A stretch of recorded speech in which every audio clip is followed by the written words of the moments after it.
All right, let's dive right into this explainer. Today we're looking way past the pop culture myths and cinematic epics to examine the actual historical, cultural, and textual scholarship surrounding Moses. We're talking about a figure whose life literally bridges 14th and 13th century BC Egypt and the ancient Near East. But you might be wondering, why does a guy from the 13th century BC still matter so much to our modern understanding of law and identity? Well, it's a massive topic, for sure. But by structuring the historical clues and textual data, we're going to uncover a deeply fascinating, grounded picture of the actual man behind the monumental legacy. To truly grasp this sprawling life story, here's our roadmap. We're going to cover his name and Egyptian origins, his exile in Midian, the Exodus and the Sinai Covenant, wandering the wilderness, and finally wrap up with his legacy as a leader, prophet, and author. Let's get into it. Section 1, Name and Egyptian Origins. We'll kick things off by uncovering the fascinating historical clues embedded right in his very identity.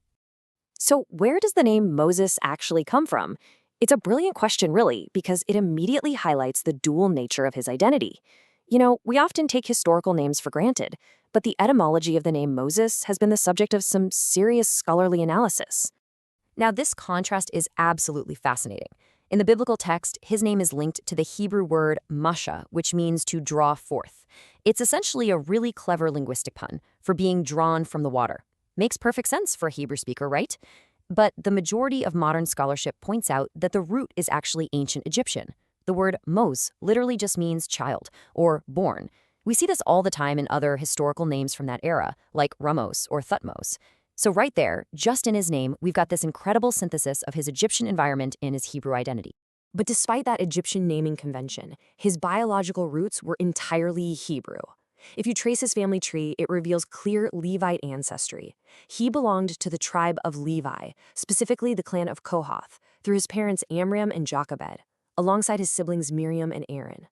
This firmly anchors him in the Hebrew community, even as he was being swept up into the absolute highest echelons of Egyptian society.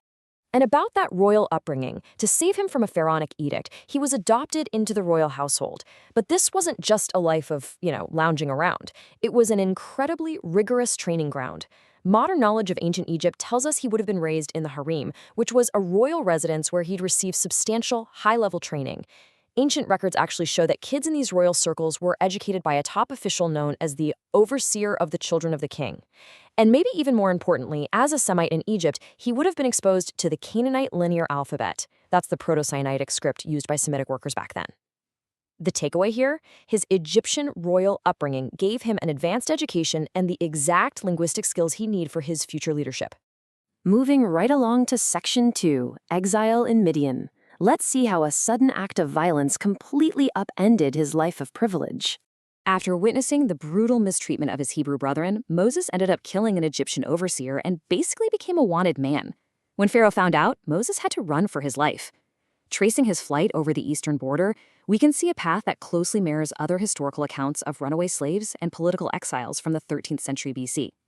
He eventually landed in Midian, married Zipporah, and joined the family of a Midianite priest named Jethro. So, literally overnight, he goes from a prince of Egypt to a shepherd in the desert.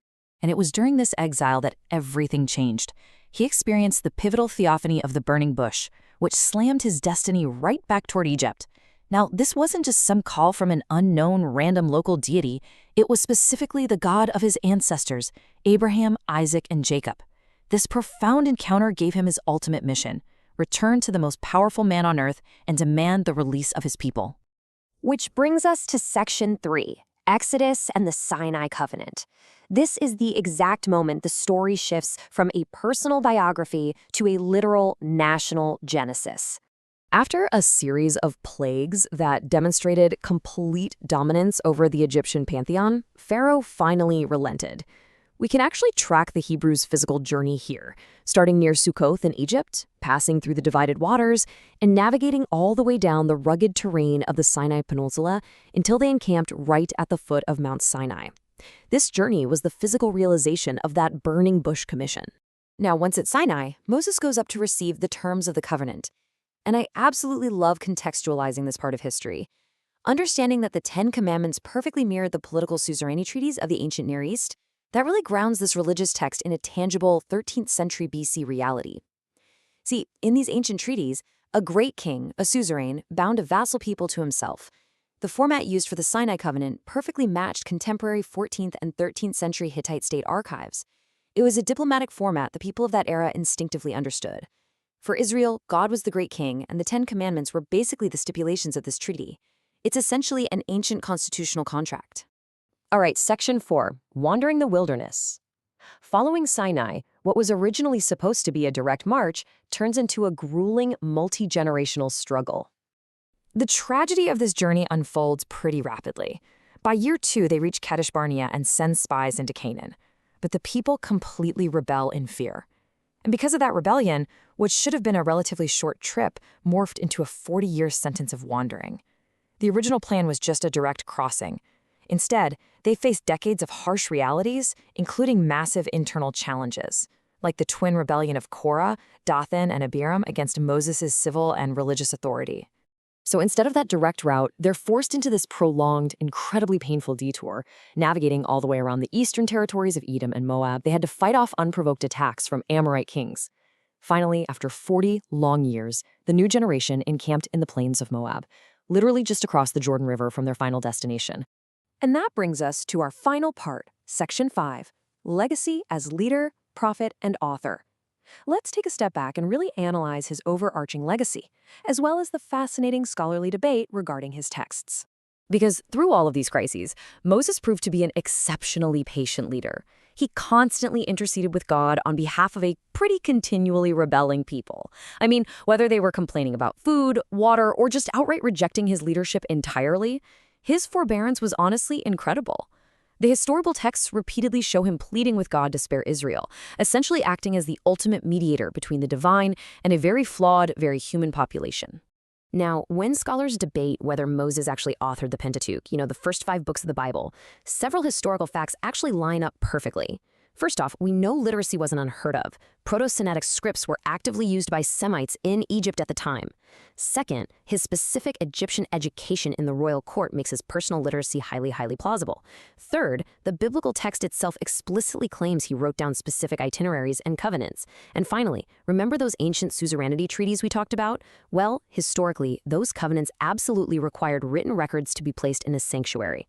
So having Moses as an author of these core documents fits perfectly with standard Near Eastern practices of the day. And hey, if you've ever thought the biblical laws seem exhaustingly long, you have to compare them to other ancient codes. The Pentateuch contains roughly 150 paragraphs of laws. The famous Code of Hammurabi, that one has exactly 282. Other Middle Assyrian and Hittite laws hover around 115 to 200 paragraphs. To put that into perspective, the sheer quantity of civil law attributed to Moses is actually totally reasonable, and honestly, maybe even a little streamlined for a 13th century BC leader trying to establish an entirely new nation. His unique role didn't just establish a nation, though. It created the absolute baseline model for all later true prophets. From Samuel to Elijah to Jeremiah, these later prophets didn't go around inventing new covenants. They continually called the people back to that foundational covenant that Moses mediated. He wasn't just a prophet, he was the prototype for the whole shebang. So I'm going to leave you with this provocative thought to chew on. Considering the sheer historical weight of his Egyptian origins, his rigorous royal education, his wilderness leadership through seemingly impossible odds, and the enduring texts attributed to his era, the impact of this single figure is truly unmatched.